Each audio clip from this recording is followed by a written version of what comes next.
Big news big show के आखिर में अब हम बात करेंगे टैक्स पेयर की।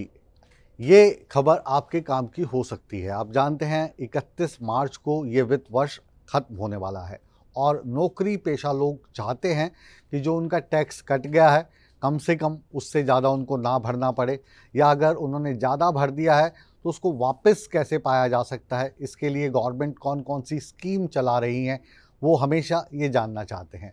आज इस रिपोर्ट के ज़रिए हम आप सबको बता रहे हैं कि अगर आपको टैक्स बचाना है तो ये फॉर्मूले हैं, या यूँ कहिए कि ये गवर्नमेंट की स्कीम्स हैं जिसके जरिए आपको टैक्स में छूट मिल सकती है। कौन कौन सी स्कीम्स हैं और कैसे आप अपना टैक्स बचा सकते हैं, देखिए हमारी ये खास रिपोर्ट।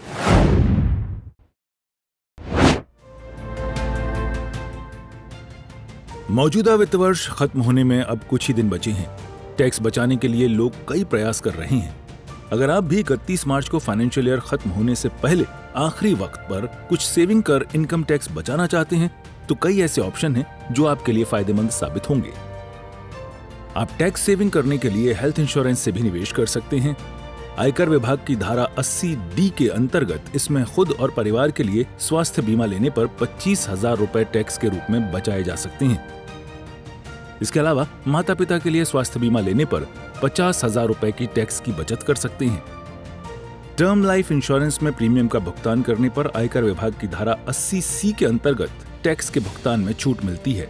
टर्म लाइफ इंश्योरेंस में कम प्रीमियम का भुगतान करने पर भी ज्यादा लाभ मिलता है। करदाता एक वित्त वर्ष में इसके जरिए 1.5 लाख रुपए तक की छूट प्राप्त कर सकते हैं।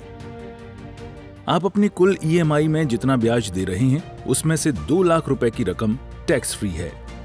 वहीं जो लोग किराए के मकान में रहते हैं वे भी मकान किराए की रसीद देकर इनकम टैक्स में छूट पा सकते हैं। आप अपना एक PPF खाता भी खोल सकते हैं जिस पर अभी 7.1% सालाना ब्याज दर है। PPF स्कीम में सालाना अधिकतम 1.5 लाख रुपए का निवेश किया जा सकता है।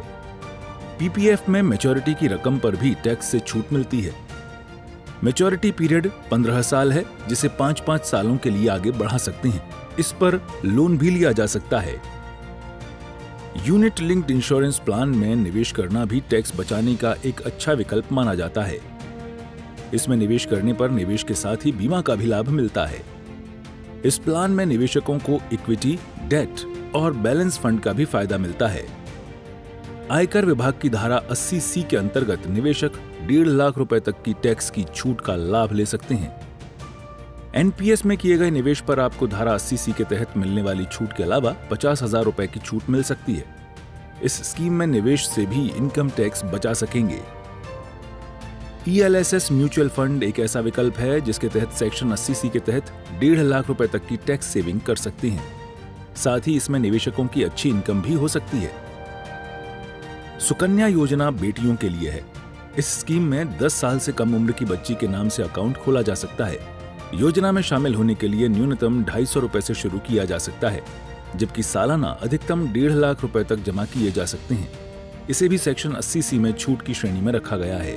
इसमें भी 1.5 लाख रुपए तक टैक्स सेविंग की जा सकती है। ये हमने आपको टैक्स बचाने के कुछ उपाय बताए, लेकिन इस चक्कर में ये गलतियां न करें। गलत स्कीम में निवेश न करें। जरूरत से ज्यादा निवेश करने की भी गलती न करें। एक ही स्कीम में ज्यादा निवेश करने से भी बचें। रिटर्न और फायदा देखे बिना निवेश न करें। टैक्स में कहां और कैसे छूट मिलती है इसकी पूरी जानकारी आपके पास होनी चाहिए। सूर्य समाचार के लिए ब्यूरो रिपोर्ट।